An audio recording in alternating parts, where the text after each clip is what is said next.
I know what it feels like to walk into a room and feel every pair of eyes waiting for you to fail. To give your best, pour your soul into something only for them to whisper that you didn't earn it. That maybe, somehow, you got lucky. But luck has nothing to do with it. What they call luck is actually endurance, grace, fire, the kind that's built from generations of women who never had the luxury to give up.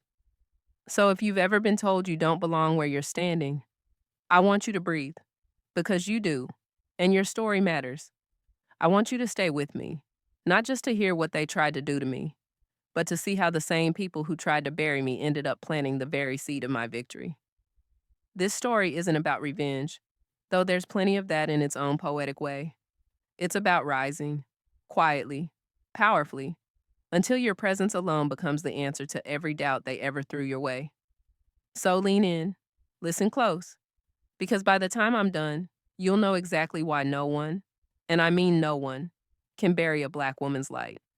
I didn't start with much, just a degree I fought for, a dream bigger than my circumstances, and a belief that if I worked hard enough, I could rewrite my story. My first job in the corporate world wasn't glamorous.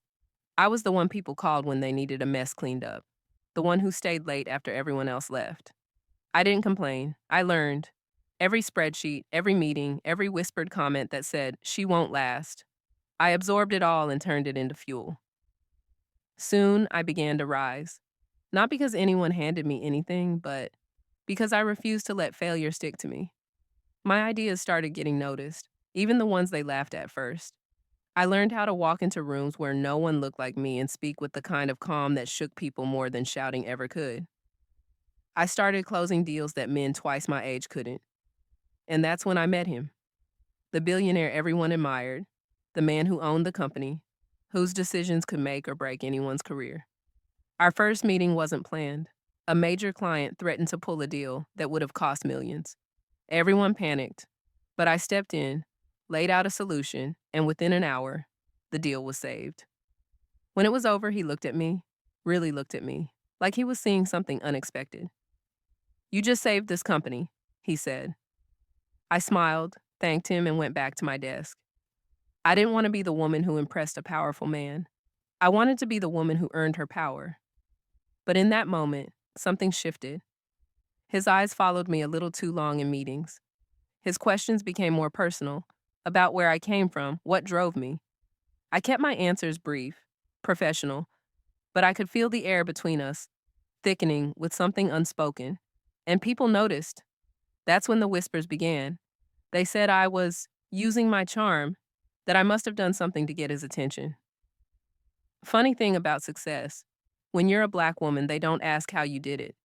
They assume who helped you, but I ignored them.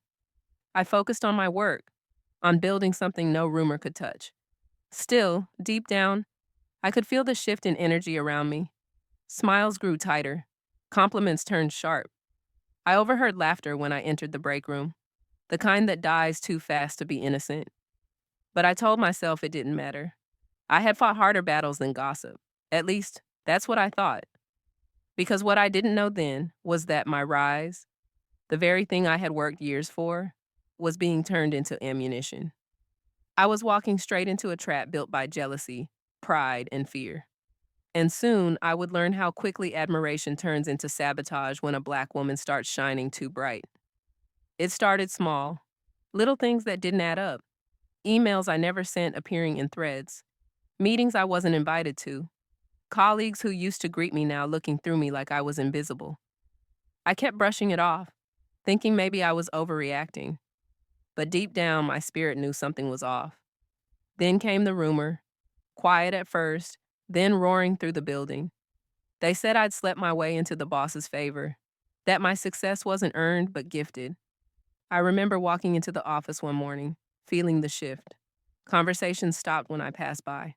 Someone laughed under their breath. My stomach sank, but I held my head high. That's what we do. We rise above the mud even when it's thrown straight at us. The next week, I was called into a meeting. 3 men in suits sat across from me, their faces too serious, too practiced. They said there had been complaints, that they'd found evidence of misconduct. When they handed me a folder, my heart nearly stopped. Inside were fake emails, messages between me and the billionaire that I had never written, words I had never said. My voice shook as I tried to explain, but their minds were made up. They told me I'd be suspended until further notice. The words hit harder than I expected. It wasn't just a job, it was years of sweat, sacrifice, and silent battles, wiped away in minutes. I went home that night numb. My phone buzzed endlessly with texts I couldn't bear to open. And the billionaire, the man who'd once praised my work, who'd looked at me with such intensity, said nothing. Not a call, not a message, nothing. The silence hurt more than the betrayal, because I thought he, of all people, would see through the lies. But he didn't. Maybe he didn't want to. Maybe it was easier for him to believe the story that fit his world better, the one where women like me don't rise without help. I sat in the dark that night, staring at my reflection and whispered to myself, they think they've ruined you, but they've only started a war they can't win. And in that moment, I stopped crying. I started planning. Losing that job felt like watching my entire world collapse in slow motion. One day I was respected, praised, and trusted.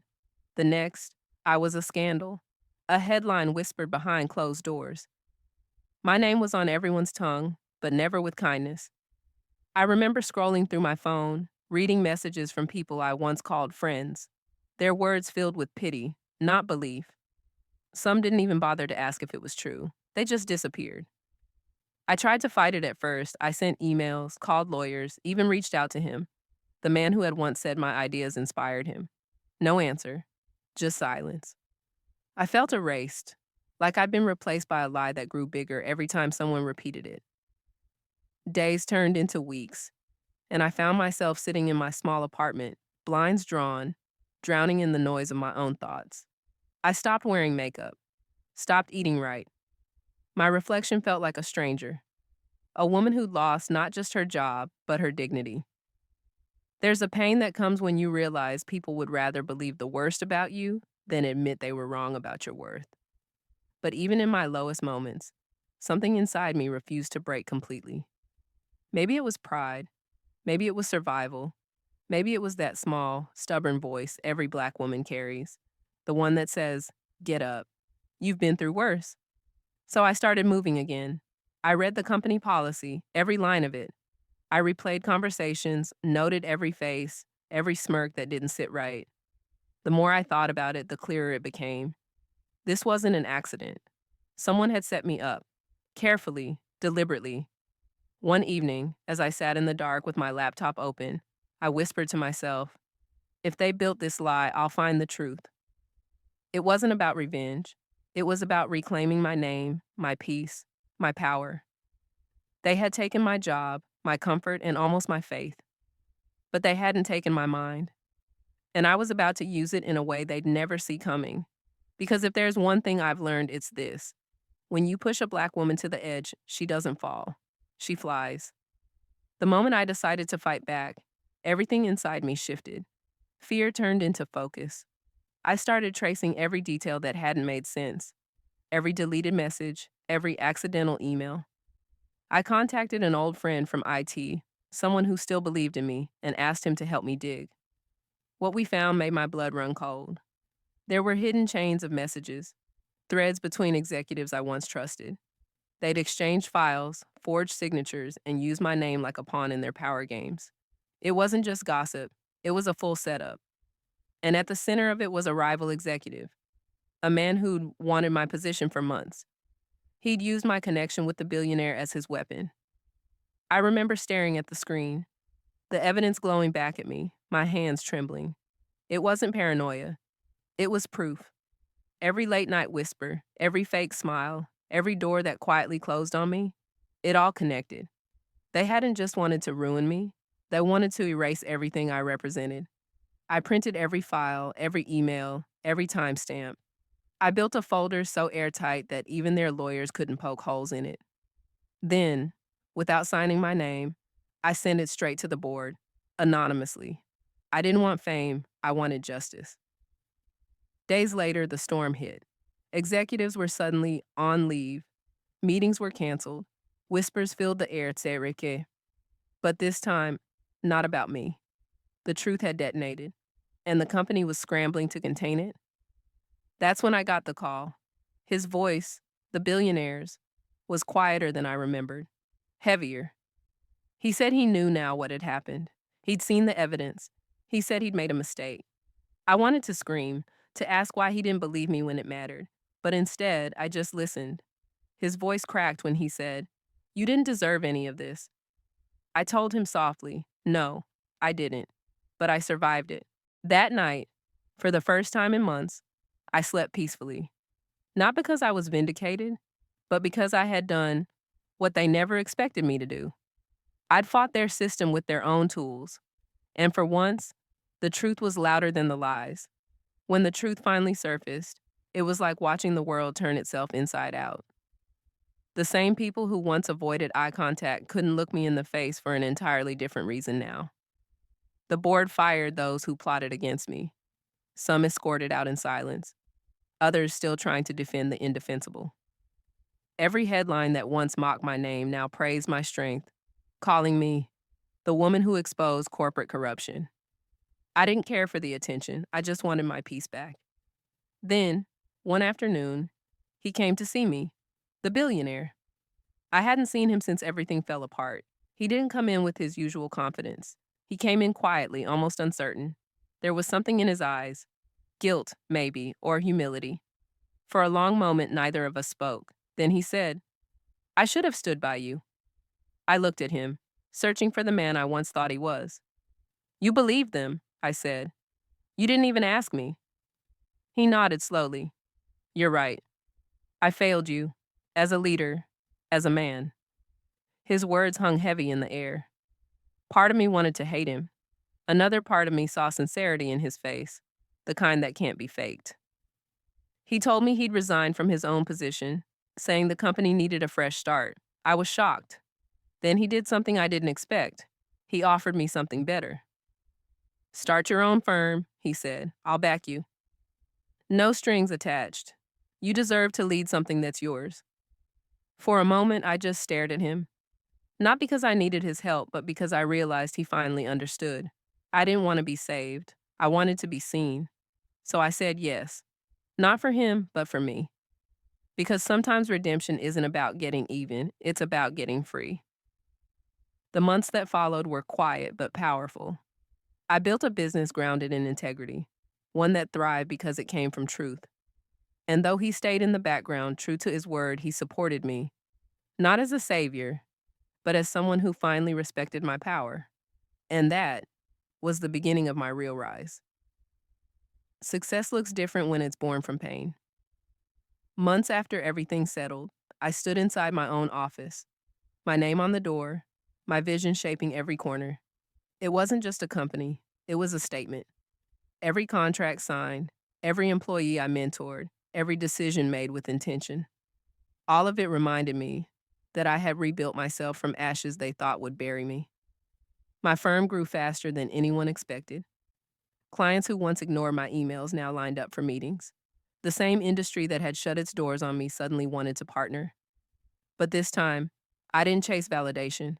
I set boundaries. I spoke when I wanted, not when I was invited.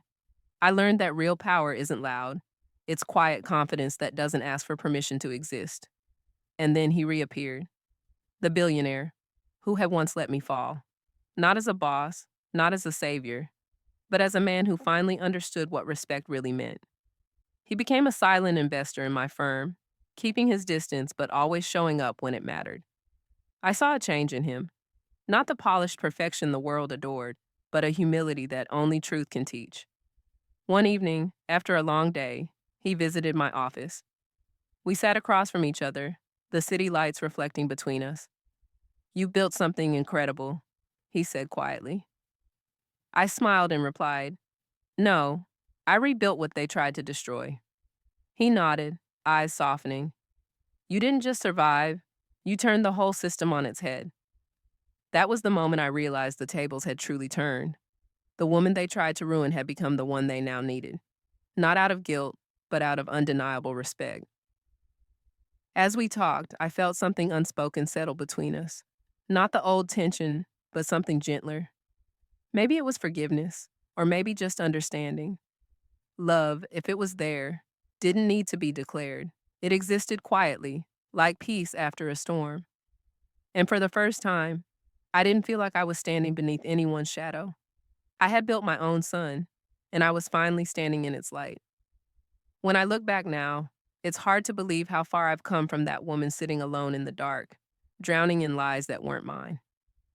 I used to think the world could define me, that their words, their power, their perception could shrink who I was. But I learned something powerful. When you survive betrayal, you become untouchable.